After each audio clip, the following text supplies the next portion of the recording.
Hey everybody, it's Brooke with The Buttered Home and welcome to my messy kitchen.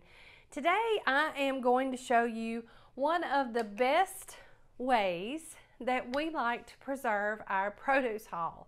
Now, I have been known to go to the bulk store and buy lots of produce, okay?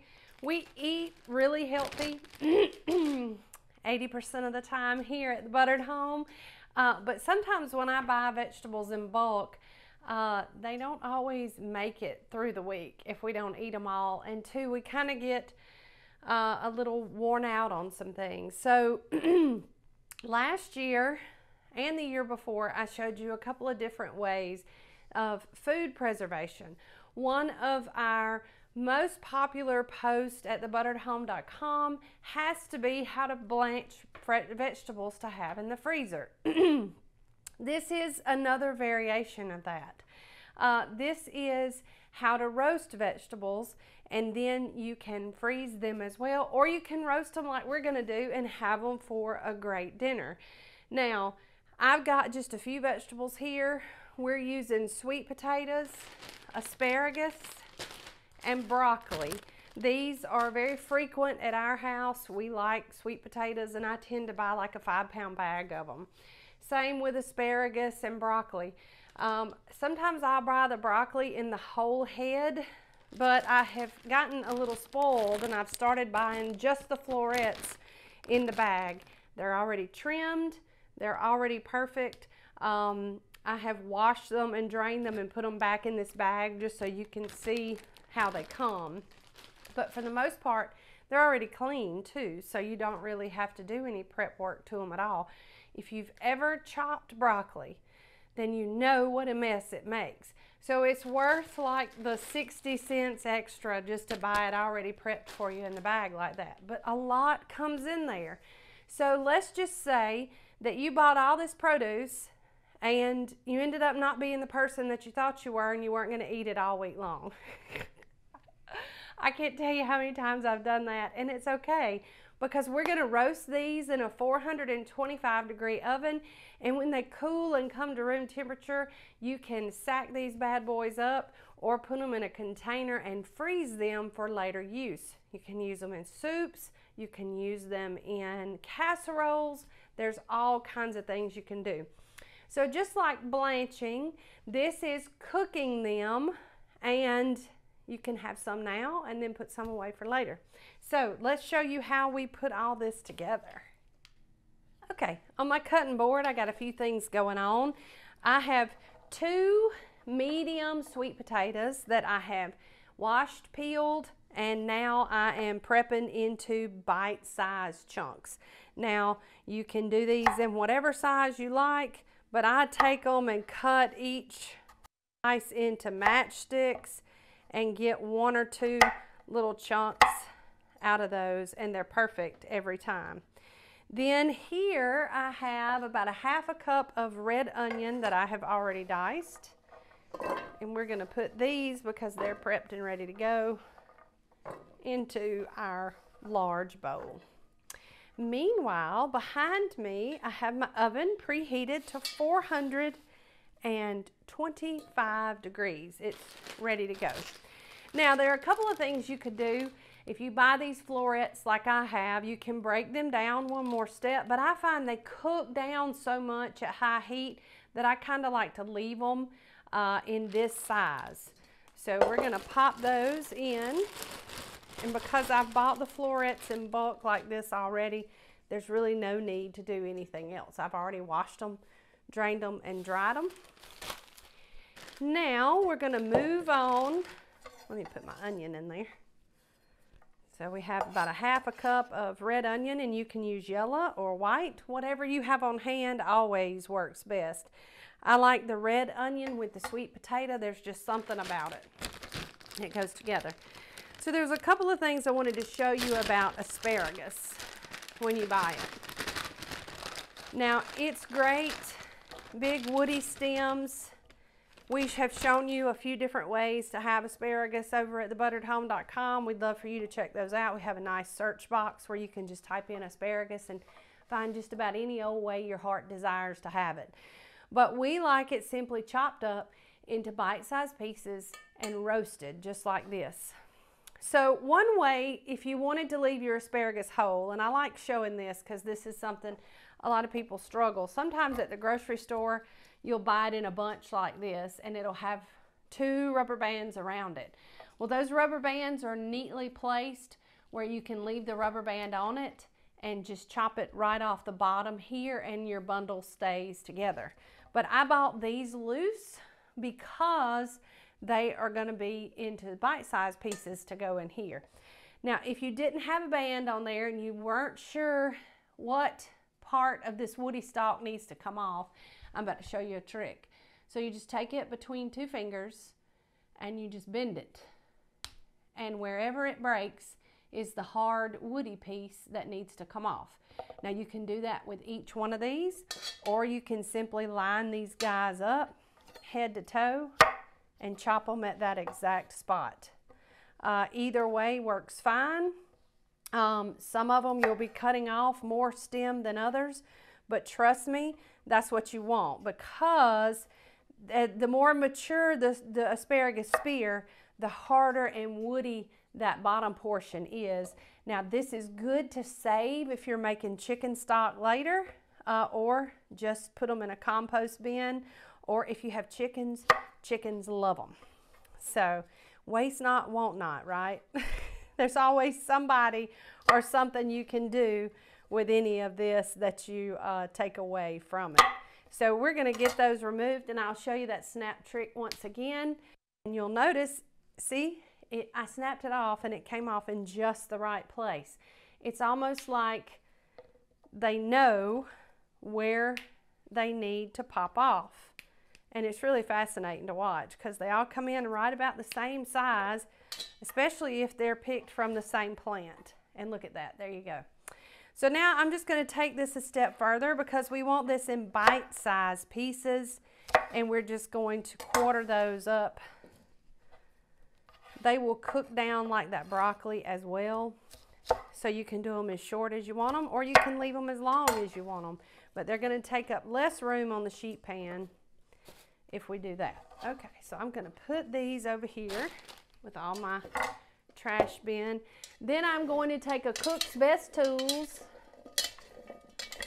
and my bowl of course is probably not big enough because they never are, and just give that a good toss. Now to this we are going to add probably about a teaspoon of salt and about a half a teaspoon of pepper right over the top. And I like to err on the side of less is more because you can always add seasoning to it later. So now we're going to add in 2 to 4 tablespoons of good olive oil. I would say just kind of eyeball it until you know you've got enough in there to cover everything that you've got going on. Lightly. You want to lightly cover the vegetables because as the heat, the high heat that we're using of 425 expands in that olive oil, it will spread and then get on all of your veggies. So if you didn't get a good mix in the bowl, like I probably didn't, when you pour them out on your sheet pan, you can spread them all out nice and pretty and as close to a single layer as you can get it. And now they are ready for the oven.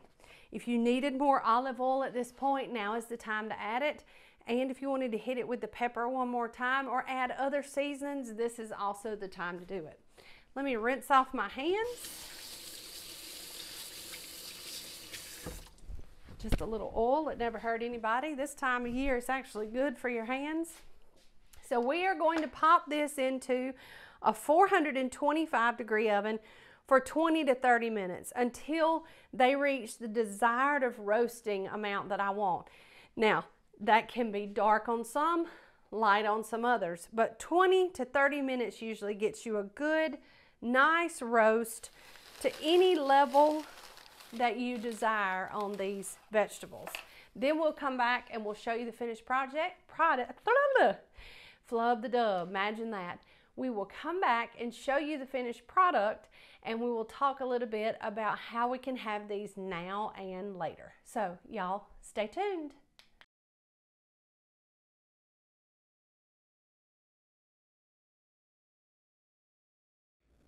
Here we are, right out of the oven. I just wanted you to get a good overhead look at how fantastic these are.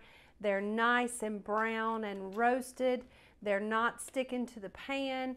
Our sweet potatoes, as long as you can get a fork all the way through them, they are done. Now, after 20 minutes, I took these out of the oven, checked them, and they weren't quite dark enough how I wanted them. My sweet potatoes, I like for them to have a little char on them, and the broccoli and asparagus, and I'll show you here now what I'm talking about. They got just a little bit of color on them, and they are fantastic. They're really hot right now, so they are fresh out of the oven, and they are ready to eat. You serve these up with a nice roast or some baked chicken, and you have got yourself a great meal. Let me just move my camera around and I'll be right back with you. So this is a great way to take just a huge amount of vegetables if you overbought like I do, and serve a big crowd. They're fantastic just like they are. You can roast them like this and then put them in a blender or use an immersion blender and add some chicken stock and have a really nice roasted vegetable soup if you'd like. There's all kinds of things that you can do. We also like to, once they're out of the oven, just season them just a little bit, and you can do this with just salt and pepper. I like using different seasonings whenever I make vegetables, but really there is no substitute for just the standard salt and pepper. It goes a long way, and if you use something like sea salt or pink Himalayan salt, then you can add just a little bit and have a lot of flavor in it too, without adding so much sodium in your diet. So we're going to leave out just enough for our dinner tonight. Then I will allow the rest of these to cool to room temperature. I'll put them in an airtight container and I will freeze them. And I do this a lot with a lot of different vegetables.